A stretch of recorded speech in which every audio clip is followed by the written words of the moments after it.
Hey guys, Metal Viking 82 here, back with a new Viking Orations. Got another review for you today, and this time I'm going to be talking to you about the forthcoming full-length album from the band Wraith, entitled Fueled by Fear, out June 28th through Prosthetic Records.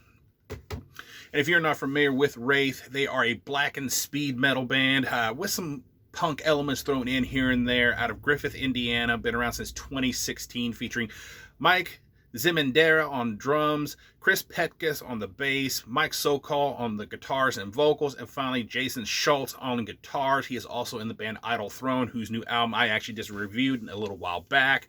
It must be noted, though, that Chris has since left the band since this album was recorded, and has been replaced by Mike Drish, sorry if I mispronounced your last name, from the band Scythe. But yeah, this is the band's fourth full-length album. It is 14 tracks, just a little under 46 minutes in length. And, honestly, I've been a fan of these guys for quite some time, and even had the pleasure of seeing them tear it up on stage at Heavy Hell 3. So needless to say, I was ecstatic when I heard that they had signed to Prosthetic and that a new album was forthcoming. So after jamming this a handful of times over and over, how does this new one compare to the rest of the catalog? Well, the drum production really hit me first, as it sounds quite powerful, I have to say. And, Mike certainly hits with authority in spots. Just killer patterns, rolls, and fills, and I love his kick work on here. And he's just always laying down a really solid beat throughout this entire album. Never a dull moment when it comes to the drums. Chris's bass sounds nice and twangy, bringing to mind Dee Dee Vernie or even Anthrax's Frank Bello at times.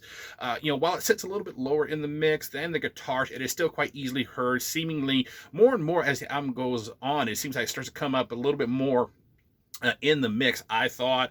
But this thing has just got stellar guitar work all over this album. I love the tone, as it, the guitars, they sound crisp, but yet without losing any of the power to them. Sometimes when you get a nice, crisp guitar tone, it loses a little bit of the power, gets a little bit thin.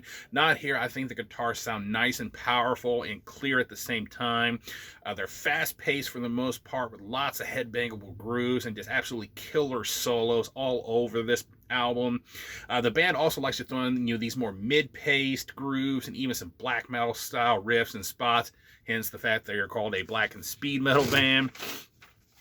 One thing I did notice whenever I was listening to this is that, Slayer is definitely an influence for this band, as there were several moments while listening to this that made me think of them. I mean, just 30 seconds into the opening track, Asylum, that groove right there is very Slayer-esque. And then short time later, you get into track number 4, Shame and Suffering. That opening riff and drum beat just says Slayer to me. And speaking of that song, at about, a minute and 36 into the song, you get a really great example of those more black metal style riffs that the band likes to incorporate into their sound. As the song is just thrashing away, and then it just smoothly transitions into a very second wave black metal sounding riff, before eventually going right back into that thrashy riff, straight into an absolutely great solo, in my opinion. And this transition is just done so well and so smoothly that doesn't sound clunky or out of place or disjointed or anything. And the other band that I've always said is really good at that is Grave Ripper. And these guys are just as great at doing it, just seamlessly switching between the two styles without missing a beat. I think Matt's vocals are in top form here, and he's always had this very Athenarish style of vocals. Riley Gale, rest in power, from Power Trip. He would be another good reference point if you're trying to figure out what kind of vocals you should expect from the new Wraith album, or any Wraith album, to be honest. While he doesn't use much variety to his vocals, I mean, he definitely has moments on here where he sounds even more pissed off than others. But, honestly, I think the way he delivers his vocals and just the style that he uses definitely fits the band's sound overall, and he sounds just as good live as he does on CD. One other thing I picked out while listening to this comes in track number 7, Warlord. Absolutely killer bass intro on that song, showing off Chris's tone really well, and this leads right to a riff that would be right at home on a Midnight album. It's like, as soon as that riff kicks in, I was like, damn, that's Midnight right there.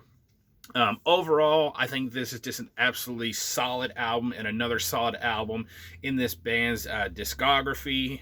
It's fast, aggressive, but also even melodic in spots. You know, the band really knows how to write riffs to get the head banging, and you know, there's never a dull moment on this thing. There's no, you know, oh, slightly building intro here or a quiet moment there. It's just, you know, full speed metal attack. You know, they do have, you know, give you a little bit of break so you can tell that one song ends and the other one begins. But, you know, other than that, there's not much let up on this thing. That is come in and kick your ass.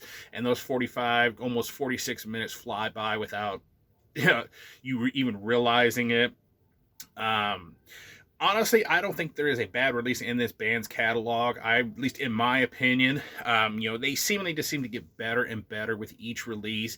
And now that they're on prosthetic, hopefully this is the first of many great things to come now that they are on a label. I would give this a solid 9 out of 10. Go check out Wraith. I will be leaving a link down below to their Bandcamp so you can check out the singles.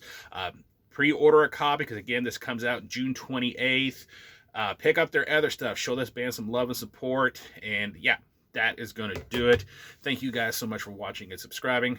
And until next time, stay brutal.